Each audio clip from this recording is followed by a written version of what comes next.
Saturday Night Live is supposed to be a launchpad to superstardom. These performers did everything right. Memorable characters, perfect impressions, years on the show. But when the curtain closed, the careers didn't take off. This is why SNL didn't make them stars.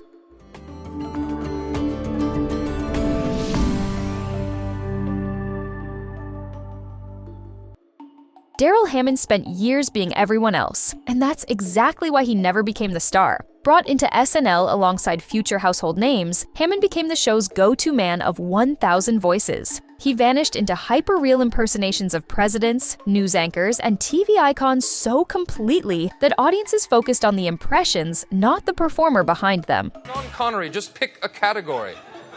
I'll take horse semen for 800. Instead of building flashy, recurring characters, Hammond stayed in the background, anchoring sketches as real-world figures. Even after a long run on the show, he remained low-profile, landing only small movie parts and modest TV roles before returning to SNL in a different role entirely. Jan Hooks did everything right on SNL and still vanished afterward. Hooks had memorable recurring characters, sharp celebrity impressions, and the kind of versatility that usually launches comedy stars. After leaving the show, she moved straight into a major sitcom role, replacing a lead cast member. But the series was already struggling and ended not long after. From there, Hooks stayed visible only in smaller recurring TV roles and voice work, never landing a project that matched what she showed on SNL. All the ingredients were there, but the breakout moment never came. Joe Piscopo was almost as big on SNL as Eddie Murphy, but history barely remembers it that way. During the early 80s, Piscopo was everywhere on the show, delivering strong impressions of David Letterman, Andy Rooney, and especially Frank Sinatra. He shared major sketches with Murphy, playing off him as Gumby's sidekick and co-starring in recurring characters. Yeah, I'm very much into that tune you do with the Beatle kid. What's his name? The one that looks like a broad?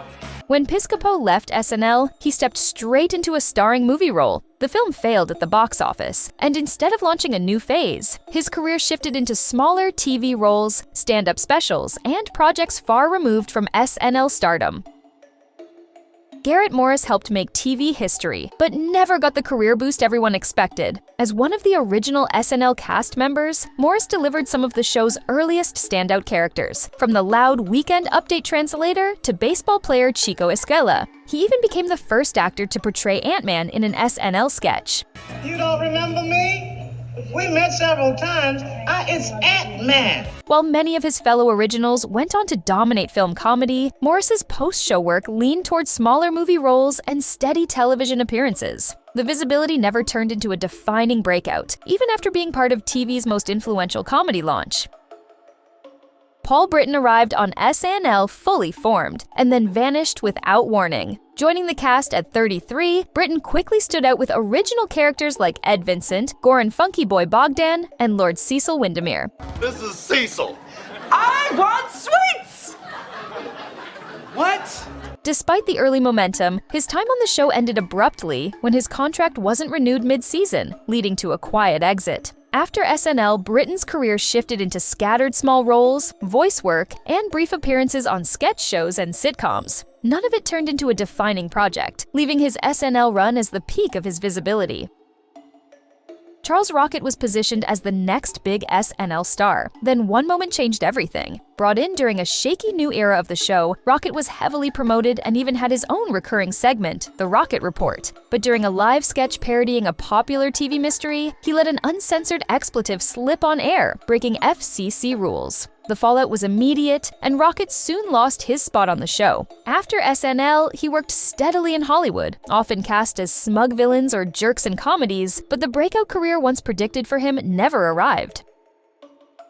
Cheri Oteri looked like a guaranteed breakout star, and then the momentum quietly stopped. On SNL, Oteri was everywhere, powering sketches with high-energy characters like Spartan cheerleader Ariana and the sharp-tongued Nadine, while also delivering broad celebrity impressions. When she left the show, she immediately landed a major role in a hit parody film, exactly the kind of move that usually launches a movie career. But the character didn't return for later sequels, and that door closed fast. What followed were a high-profile flop and years of guest roles and voice work, never matching her SNL peak.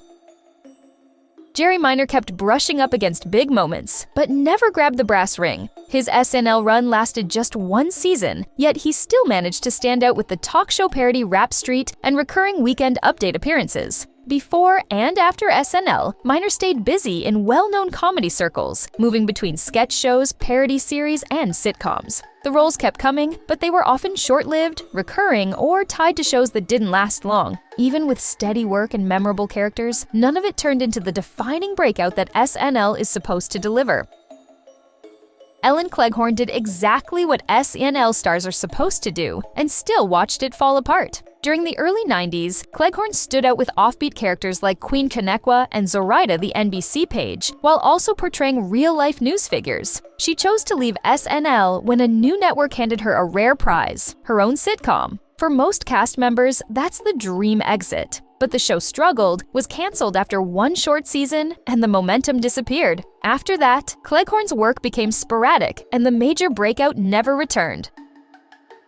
Laura Kightlinger had the stand-up buzz SNL was chasing, but barely got a chance to use it. Coming from a strong cable stand-up presence, Kightlinger joined the show as both a performer and writer during a packed season where airtime was scarce. She struggled to get sketches on the air, with her Marcia Clark impression becoming one of the few moments audiences saw. After her short SNL run, she returned to stand-up and took on small screen and film roles. While she later found success creating and writing TV shows, the on-camera breakout that SNL usually promises never happened.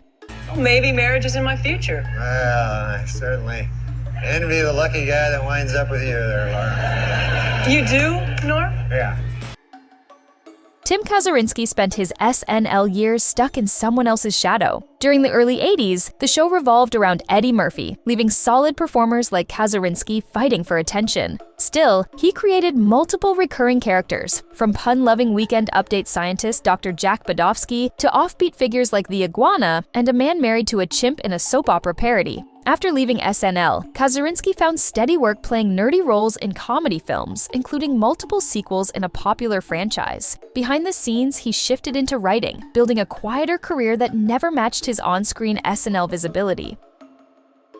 Nora Dunn didn't chase laughs the usual SNL way, and it shaped everything that followed. While many cast members leaned into loud, exaggerated personas, Dunn fully disappeared into her characters, treating sketches more like film performances. During her run, she introduced multiple recurring figures, including Liz Sweeney, talk show host Pat Stevens, and the tragic Babette. I'm a woman. What are you, blind? Do I have to spell it out for you? Woman. W-O-O-O-O-M-A-N, woman. Her time on the show is also remembered for a public boycott of a controversial hosted episode, which drew major attention late in her tenure. After leaving SNL, Dunn worked steadily for decades, but almost always in supporting television roles rather than headline-making projects.